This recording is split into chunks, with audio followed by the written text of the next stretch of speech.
दोस्तों, तारीख में एक ऐसा काफिर बादशाह गुजरा है जिसका नाम जालूत था। बहुत ही कदावार और निहायत ही ताकतवर बादशाह था। वो अपने सर पर लोहे की टोपी पहनता था। लेकिन बनी इसराइल में उन दिनों एक नया बादशाह बना था जिसका नाम तालूत था। उसने अपने लश्कर में ये ऐलान फरमा दिया था कि जो शख्स जालूत को कत्ल कर देगा, मैं अपनी शहजादी का निकाह इसके साथ कर दूंगा।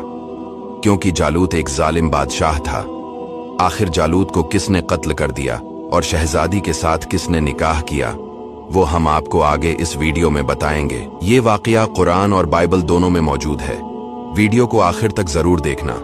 बनी इसराइल का निजाम यूं चलता था कि हमेशा इन लोगों में एक बादशाह होता था जो मुल्की निजाम चलाता था, और एक नबी होता जो निजाम शरीयत और दीनी उमूर की हदायत और रहनुमाई क्या करता था।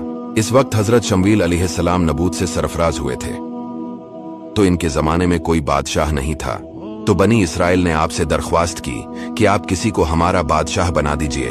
तो आपने हुक्म खुदाबंदी के मुताबिक तालूत को बादशाह बना दिया, जो बनी इसराइल में सबसे ज्यादा ताकतवर और सबसे बड़ा आलिम, लेकिन बहुत ही गरीब व मुफलिस था। चमड़ा पकाकर या बकरियों की चरवाही करके जिंदगी बसर करता था।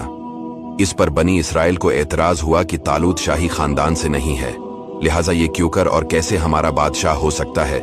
इससे ज्यादा तो बादशाहत के हकदार हम लोग हैं, क्योंकि हम लोग शाही खानदान से है। फिर तालूत के पास कुछ ज्यादा माल भी नहीं है। एक गरीब इंसान भला तख्त शाही के लायक क्यों कर हो सकता है। बनी इसराइल के इन इतराज का जवाब देते हुए हजरत शमूएल अलैहिस्सलाम ने यह तकरीर फरमाई कि उसे अल्लाह ने तुम पर चन लिया और उसे इल्म और जिस्म में कशादगी ज्यादा दी, और अल्लाह अपना मुल्क जिसे चाहे दे, और अल्लाह वसात वाला इल्म वाला है। जब तालूत बनी इसराइल के बादशाह बन गए तो आपने बनी इसराइल को जहाद के लिए तैयार किया, और एक काफिर बादशाह जालूत से जंग करने के लिए अपनी फौज को लेकर मैदान जंग में निकले। जालूत बहुत ही कदावर और निहायत ही ताकतवर बादशाह था। जब दोनों फौजें मैदान जंग में लड़ाई के लिए सफ आराई कर चुके तो हजरत तालूत ने अपने लश्कर में यह ऐलान फरमा दिया कि जो शख्स जालूत को कत्ल करेगा, मैं अपनी शहजादी का निकाह इसके साथ कर दूंगा और अपनी आधी सल्तनत भी इसको अता कर दूंगा।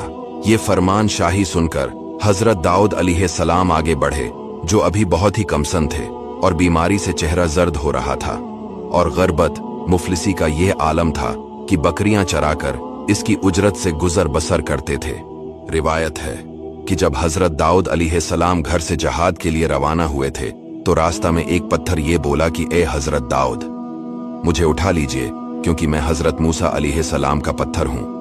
फिर दूसरे पत्थर ने आपको पुकारा कि ए हजरत दाऊद, मुझे उठा लीजिए, क्योंकि मैं हजरत हारून अलैहिस्सलाम का पत्थर हूं। फिर एक तीसरे पत्थर ने आपको पुकार कर अर्ज किया कि ए हजरत दाऊद अलैहिस्सलाम, मुझे उठा लीजिए, क्योंकि मैं जालूत का कातिल हूं। आपने उन तीनों पत्थरों को उठाकर अपने झोले में रख लिया। जब जंग शुरू हुई तो हजरत दाऊद अलैहिस्सलाम अपनी गोफन लेकर सफ़ों से आगे बढ़े, और जब जालूत पर आपकी नजर पड़ी तो आपने इन तीनों पत्थरों को अपनी गोफन में रखकर और बिस्मिल्लाह पढ़कर गूफन से तीनों पत्थरों को जालूत के ऊपर फेंका, और ये तीनों पत्थर जाकर जालूत की नाक और खोपड़ी पर लगे और इसके भेजे को पाश पाश करके सर के पीछे से निकलकर 30 जालूतियों को लगे, और सबके सब मकतूल होकर गिर पड़े। फिर हजरत दाऊद अलैहिस्सलाम ने जालूत की लाश को घसीटते हुए लाकर अपने बादशाह हजरत तालूत के कदमों में डाल दिया। हजरत तालूत और बनी इसराइल बेहद खुश हुए। जालूत के कत्ल हो जाने से इसका लश्कर भाग निकला और हजरत तालूत को फतह मुबीन हो गई, और अपने ऐलान के मुताबिक हजरत तालूत ने हजरत दाऊद अलैहिस्सलाम के साथ अपनी लड़की का निकाह कर दिया और अपनी आधी सल्तनत का उनको सुल्तान बना दिया। फिर पूरे 40 बरस के बाद जब हजरत तालूत बादशाह का इंतकाल हो गया तो हजरत दाऊद अलैहिस्सलाम पूरी सल्तनत के बादशाह बन गए, और जब हजरत शमूएल अलैहिस्सलाम की वफात हो गई तो अल्लाह ताला ने हजरत दाऊद अलैहिस्सलाम को सल्तनत के साथ नबूत से भी सरफराज फरमा दिया। आपसे पहले सल्तनत और नबूत दोनों एजाज एक साथ किसी को भी नहीं मिला था। आप पहले शख्स हैं कि इन दोनों अहदों पर फायज होकर 70 बरस तक सल्तनत और नबूत दोनों मनसिबों के फराइज पूरे करते रहे, और फिर आपके बाद आपके फर्जंद हजरत सुलेमान अलैहिस्सलाम को भी अल्लाह ताला ने सल्तनत और नबूत दोनों मर्तबों से सरफराज फरमाया। इस वाक़िया का इजमाली बयान कुरान मजीद की सूरा बकरा में इस तरह है,